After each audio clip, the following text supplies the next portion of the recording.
সন্দেহ আছে অপারেশন করব নাকি ইনজেকশন দেব নাকি স্বাভাবিকভাবে ওরা জীবন চালানো যাবে, এরকম সন্দেহ কখন হয় পিএলআইডি রোগী যখন আমরা দেখি। যেমন আমার সামনে বসে আছেন এবিএম মেহেদী। আপনি কি কাজ করেন? ফার্মেসি আছে ফার্মেসি, এটা মেডিসিন দোকান। আর বিকাশ ফ্লেক্সিলোড। এবং বিকাশ পি, এটা ঝিনাইদহ না? জি জি হ্যাঁ। কতদিন ধরে আপনি ফার্মেসির ব্যবসা করছেন? গত 2 বছর। 2 বছর যাবত।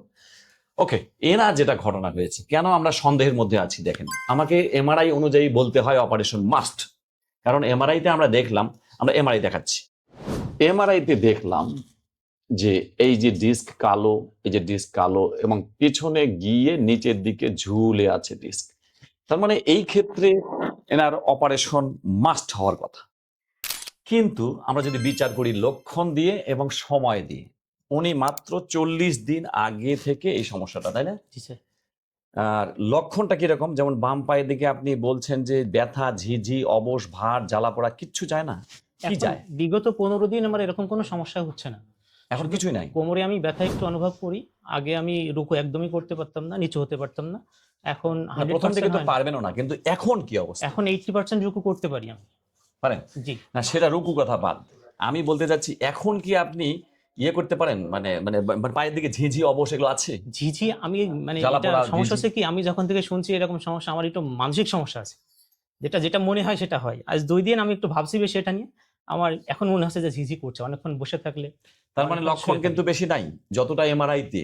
এই জন্য আমি প্রথমে ভিডিও শুরুতে বলেছি যে সন্দেহ সৃষ্টি হয় আমাদের তখন ডক্টরদের, যে কখন, তখন আমি কি করব। অপারেশন, এমআরআই বলছে অপারেশন মাস্ট, কিন্তু লক্ষণ বলছে অপারেশন না। আর ওনার যে মানে এই যে মেয়াদ, যেটা 40 দিন আগে উনি হয়েছেন, 40 দিন আগে হওয়ার কারণে আমরা একটু অবজার্ভ করতে পারি, দেখতে পারি, তখনও আমরা অপারেশন দিকে যেতে চাই না। এখন শুনি যে কেমন 40 দিন আগে কি এমন ঘটনা ঘটেছিল? 40 দিন আগে আমি শুধুমাত্র আমার দোকানের বাইরে এসে একটা ছোট বোতল ভিতরে রাখতে গেছিলাম, যে এই পাশে টান লাগলো এইটুকুতেই? এতটুকুতেই।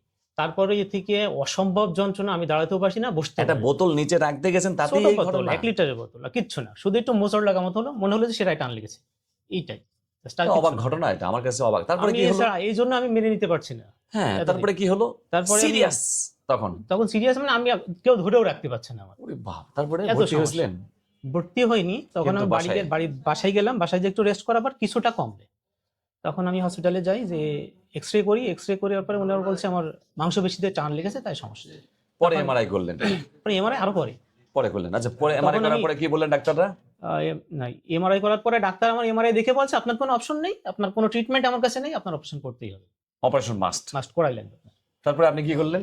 তখন আমি তো চিন্তিত হয়ে গেলাম যে স্যার আমি একাই আসছি, ওখানেও আমি একাই পরে গেছি। কোথায় গেছিলেন? যশোরে আচ্ছা, ডক্টর অসিত কুমার সাহা। ঝিনাইদহ থেকে যশোর। জি। হুম। তা উনি আমরা আমাকে ডাক্তারের বলছে নামগুলো উচ্চারণ করবো না। আচ্ছা ঠিক আছে। ঠিক আছে। উনি আমাকে বলছে যে আপনার অপারেশন ছাড়া কোনো ট্রিটমেন্ট নাই। যাই হোক, তারপরে আমি বলছি এখন ব্যথা কমার জন্য আমি কি খাবো? ওষুধ ততদিন খেলেন? আমার আরেক ডাক্তারের ওষুধ চলছিল, সেটা কি কিছুটা কম ছিল কিন্তু মাঝে মধ্যে বাড়ছিল। প্রথম দিকে আমি প্রায় সুস্থ হয়ে গেছিলাম, তো তখন মাঝে হঠাৎ করে আবার বাড়লো। এই বাড়ার পরে ওনার কাছে গেলাম, উনি যে ওষুধ লিখলে, ওষুধ চেঞ্জ করে ওই দিন রাতে, পরের দিন সকাল থেকে আমার প্রচন্ড ব্যথা। একটু ওষুধ চেঞ্জ করে, কিছু কিছু ওষুধ যেমন নেসো 500 আর হচ্ছে আপনার সোলফ্রেড 8টা চেঞ্জ করে দেয়। হ্যাঁ, এখন আপনার মানে পরে ইমপ্রুভমেন্ট এখন যেটা আছে, এই ইমপ্রুভমেন্ট আপনি কিসে পেলেন? ওষুধে না ব্যায়ামে? ইমপ্রুভমেন্টটা ওই দিন রাতে আমি ওনার নাম্বার ম্যানেজ করে ওনাকে ফোন দিই, দেওয়ার পর উনি বলছে আপনি ভর্টিলিন সাপোজিটরি নেন যদি সহ্য না করতে পারেন, কিন্তু আমি নেইনি। না নিয়ে পরে ভালো হলেন কেমনে? পরের দিন সকাল থেকে দেখলাম অনেকটা কম। অটোমেটিক? হ্যাঁ, আমি এই বিষয়টা লুকাবো না। আমার এক ভাইপো আছে, ভাইয়ের ছেলে, ও আমার সাথে ইন্ডিয়াতেও গেছিল একই সমস্যা নিয়ে। হুম। দীর্ঘদিন ধরে ভুগছে, ওনাকে অপারেশন সবাই করতে বলেছে, ইন্ডিয়াতেও বলছিল অপারেশন করতেই হবে। তো ও এসে একজন হোমিও ডাক্তারের পরামর্শে আজ প্রায় 2 বছর সুস্থ। গুড। তারপর আমরা আজকে কিন্তু এই কথাগুলো বলেছি হ্যাঁ, যে কেউ যদি কোনো মাধ্যমে সুস্থ তো থাকে, সব মিলিয়ে সমস্যা নাই। হ্যাঁ, আমি এটা মানতাম না অনেক সময়, কিন্তু ওর কথা শুনে আমার মনে হয়েছে আমি ওনার কাছে গেছি। বিগত 15 দিন আল্লাহর রহমতে, আল্লাহর অশেষ শুকরিয়া যে আমার অন্য কোনো সমস্যা হয়নি। শুধু হালকা ব্যথা আছে, আমি তার পরের দিন থেকে রুকু করতে পারছি। রাতে প্রচন্ড জয়েন্টে যেদিন ব্যথা থেকে হতো। ওষুধ খেলেন তারপরের দিন থেকে? ওই দিন আমি এমনিতেই ভালো ছিলাম, কিন্তু ওই দিন রাতে থেকে ওনার ওষুধ শুরু হয়, তারপরে আপনি ভালো? তারপর থেকে আলহামদুলিল্লাহ এখনো পর্যন্ত ভালো। ওকে, তাহলে আমরা কি করতে পারি এবার? আমি প্রথমে ভিডিও শুরুতে বলেছিলাম যে সন্দেহ আছে, অপারেশন বলবো নাকি বলবো না ইত্যাদি।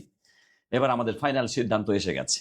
ফাইনাল সিদ্ধান্ত হলো ওনাকে অপারেশন মাস্ট করতে হবে, কারণ আমরা চাই না একটা সুস্থ মানুষ যে কোনো সময় পঙ্গু হয়ে যায়। মাস্ট করতে হবে কেন? কারণ এমআরআই এমনভাবে ওনার ঝুলে গেছে সেই ডিস্কটা, কিন্তু ওনাকে আমরা কয়েকটা কাজ করব। অপারেশন মাস্ট করতে হবে, এটা আমাদের একদম সিদ্ধান্ত। কিন্তু ওনাকে কয়েকটা জিনিস করতে হবে। ১, রেড সিগন্যালগুলো ওনার মনে রাখতে হবে। রেড সিগন্যাল মানে কখন অপারেশন করতেই হবে এটা মাথায় রেখে কাজ করতে হবে। যেমন যদি প্রস্রাবের কন্ট্রোল না থাকে, যদি মলদ্বারের চারপাশে ঝিঝি লাগে, পা যদি ফুট ড্রপ হয়, প্যারালাইসিস হয়, তখন ওনাকে টোটকা না, আমি বলছি অন্য সব বাদ দিয়ে দ্রুত অপারেশন করার জন্য প্রস্তুতি নিতে হবে। সেটা আমরা বলেছি ওনাকে এবং উনি ওগুলো সব লিখে নিয়েছেন।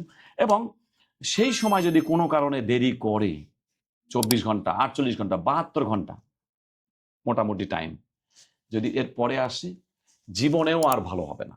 ওনার প্রস্রাবের কন্ট্রোল সারা জীবনের জন্য চলে যাবে। ওনার পায়ের প্যারালাইসিস সারা জীবন আর ভালো হবে না। এবং এটাই সাধারণভাবে, ব্যতিক্রম তো ঘটনা আছেই, কিন্তু সাধারণভাবে বলা হয় যে না, প্রস্রাবের নিয়ন্ত্রণ আর আসবেন না। কত ভয়ানক, কত ট্র্যাজেডিক হতে পারে এটা। সেজন্য আমরা কখনোই এভাবে আমরা বলতে পারি না, একজন আমরা মেডিকেল সায়েন্সের মানুষ হিসেবে, ডাক্তার হিসেবে, যে আপনি এভাবেই সারা জীবন চলেন।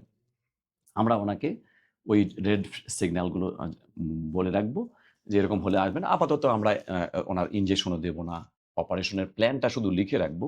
ওনার মাথায় থাকবে ভবিষ্যতে ঐরকম হলে তাকে দ্রুত অপারেশন করতে হবে। তখন কিন্তু হোমিওপ্যাথিক বা অন্য যেকোনো ফিজিওথেরাপি বা অন্য যেকোনো চিকিৎসার উপরে নির্ভরশীল হওয়া যাবে না। ইভেন এপিডুরাল ইনজেকশনও তখন আর চলবে না। তখন ডিরেক্ট সার্জারি। এবং ওনার এমআরআইতে সেটাই নির্দেশ করছে বলেই আমরা এই কথাগুলো বলছি। ওকে, তাহলে আপনি তো বুঝতে পারলেন যে আপনার এটা কিন্তু একটা ডিসিশন, এটাই হলো সায়েন্স।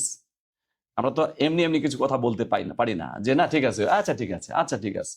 না, আমাদের জ্ঞান সৃষ্টিকর্তা প্রদত্তই তো জ্ঞান। এটা তারা আমাদের জ্ঞান মানে ডাক্তারি জ্ঞান আলাদা না। হোমিওপ্যাথি জ্ঞান তো হোমিওপ্যাথি ডাক্তার নিজের না, ওটাও সৃষ্টিকর্তা প্রদত্তই জ্ঞান। কাজেই এই জ্ঞানের প্রতি শ্রদ্ধা রেখে বলছি যে আপনার এই প্রবলেমগুলো হলে অপারেশন মাস্ট করতে হবে।